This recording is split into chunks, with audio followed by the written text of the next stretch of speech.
যার ফলস্বরূপ আজ আমরা শত শত প্রকল্প পাচ্ছি।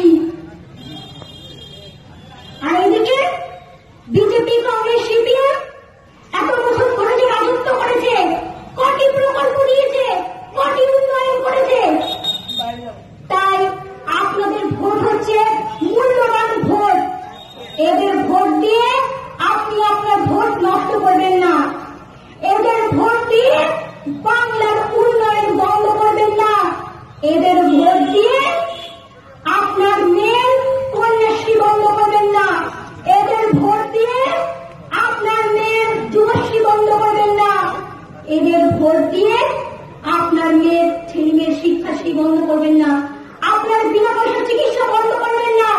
আপনার 2 টাকা কেজির চাল বন্ধ করবেন না। আপনার গীতাঞ্জলি ঘর বন্ধ করবেন না। আপনার গতির ধারা বন্ধ করবেন না। আপনার ছেলে মেয়ের সবুজ সাথী বন্ধ করবেন না। দিদি এত প্রকল্প করেছেন, আমি এই অল্প সময়ে বলে শেষ করতে পারবো না। প্রধানমন্ত্রী মোদী বাবু 5 বছরে মিথ্যা ভাষণ, মিথ্যা প্রতিশ্রুতি ছাড়া একটিও প্রকল্প তিনি করেননি।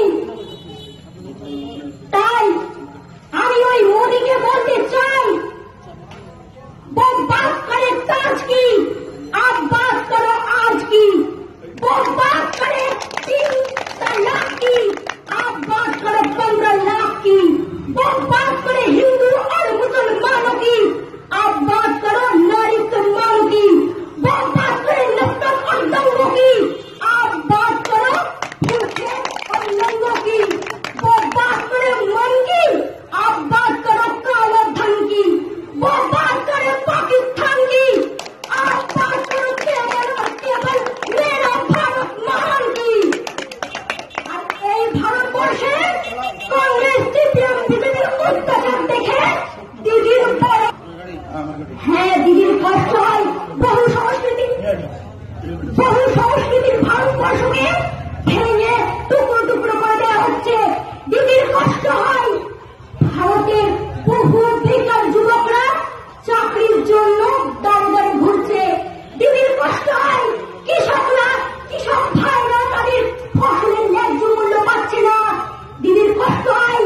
মোদীর রাজত্বে 12,000 কৃষক আত্মহত্যা করেছে। দিদির কষ্ট হয়।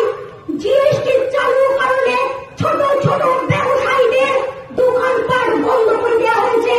দিদির কষ্ট হয়। নোটবন্দির কারণে প্রচুর লোকের অর্থ চলে গেছে। নোটবন্দির কারণে অনেক গরিব বাবা মা তাদের মেয়ের বিয়ে দিতে পারেনি অর্থের অভাবে। হ্যাঁ দিদির কষ্ট হয়। ধর্মের নিয়ে রাজনীতি করা হচ্ছে। হ্যাঁ দিদির কষ্ট হয়। হিন্দু মুসলিম ভাই ভাই সম্পর্ককে ভেঙে টুকরো টুকরো করে দেওয়া হচ্ছে। হ্যাঁ দিদির কষ্ট হয়। দিদির কষ্ট হয়। ভারতবর্ষে এখনো অনেক দরিদ্র মানুষ আছে যাদের মাথার উপর ছাতা নেই, পরার জন্য পোশাক নেই, শোবার জন্য বিছানা নেই, আর খিদে মেটানোর জন্য খাবার নেই। হ্যাঁ দিদির কষ্ট হয়। সেনা জওয়ানদের রক্ত নিয়ে রাজনীতি করা হচ্ছে। হ্যাঁ দিদির কষ্ট হয়। এই পরাধীন ভারতকে অনেক মহান ব্যক্তিরা তাদের জীবন দিয়ে প্রাণ দিয়ে এই ভারতকে স্বাধীন করেছিল। আর সেই স্বাধীন ভারতকে অপদার্থের দলগুলো পরাধীন করার চেষ্টা করছে।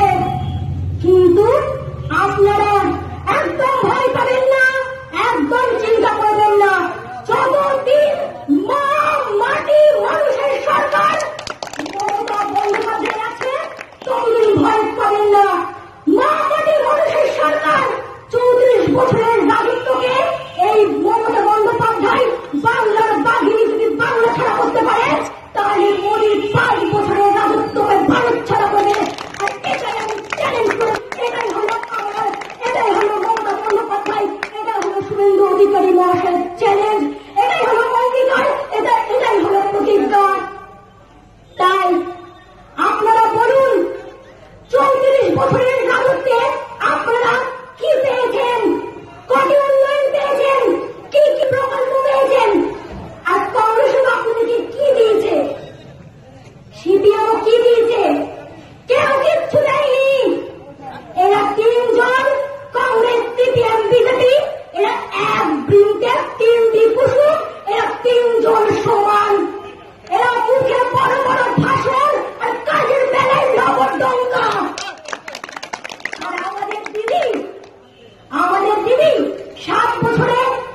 রাজ্যের কোনো মুখ্যমন্ত্রী করতে পারেননি।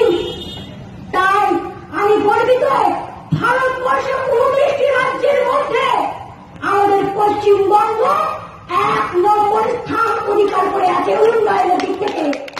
এটা আমার মুখের কথা নয়, এটা হচ্ছে সমীক্ষার কথা। আপনাদের প্রত্যেকের কাছে মোবাইল আছে, নেটে সার্চ করলে সব পেয়ে যাবেন। তাই পশ্চিমবঙ্গের মতো ভারতকে যদি 1 নম্বরে দেখতে চান, তাহলে মমতা বন্দ্যোপাধ্যায়ের হাত আপনাদেরকে ধরতেই হবে শক্ত করে। তাই আমি বলবো, ডাক দিয়েছেন দিদি মমতা, ভারতকে 1 নম্বর করবে জনতা। ডাক দিয়েছেন দিদি মমতা, সুন্দর ভারত করবে জনতা। ডাক দিয়েছেন দিদি মমতা, খয়রামবাড়িতে কংগ্রেস, সিপিএম, বিজেপিকে একটি ভোটও দেবে না জনতা। ডাক দিয়েছে দিদি মমতা, চোরাপুরে ছাপ মারবে কে? ডাক দিয়েছে দিদি মমতা, আমাদের মুর্শিদাবাদ কেন্দ্রের প্রার্থী আবু তাহের খান মহাশয়কে বিপুল ভোটে জয়ী করবে জনতা। এই অঙ্গীকার, এই আশা, এই ভরসা, এই প্রতিজ্ঞা রেখে আর আমার খয়রাবাড়িকে কিছু বলে আমি আমার বক্তব্য শেষ করবো। কারণ আকাশের পরিস্থিতি খুব খারাপ, আমার বলার অনেক কিছুই ছিল, কিন্তু ওয়েদারের কারণে আমি বলতে পারলাম না। তাই আমি জানতেও পারেন না, কারণ অনেক কারণে হয়তো আমি আপনাদের কাছে আসতে পারিনি, আপনাদের সাথে কাজ করতে পারিনি, আপনাদের হাত ধরতে পারিনি, অনেক কারণে হয়তো। কিন্তু আজ যখন আমি মাঠে নেমে গেছি, সিপিএম কংগ্রেস বিরোধীদের কারো পাপের সিদ্ধি নাই যে আমাকে আসতে পারবে। আমি জীবন দিয়ে দেব, কিন্তু ওদের অস্তিত্ব এই খয়রাবাড়ির মাটিতে কখনোই পড়তে দেব না। কারণ আমি হচ্ছে মমতা ব্যানার্জির সৈনিক, আমি হচ্ছে শুভেন্দু অধিকারীর সৈনিক, আমি হচ্ছে তৃণমূল কংগ্রেসের সৈনিক। তাই আপনারা যদি সুন্দর ভারত দেখতে চান, আপনারা যদি একটা ধর্মনিরপেক্ষ ভারত দেখতে চান, তাহলে আসুন 23শে এপ্রিল দিদির হাতকে শক্ত করার জন্য জোড়াপুরে ছাপ দিয়ে আবু তাহের খান মহাশয়কে বিপুল ভোটে জয়ী করব। আবু তাহের খানের যোগ্যতা নিয়ে কোনো প্রশ্ন হবে না। তিনি ব্লক সভাপতি, পঞ্চায়েত সমিতির সভাপতি, জেলা সভাপতি, এমএলএ থেকে শুরু করে প্রত্যেকটি দিকে অভিজ্ঞতা ভালো আছে।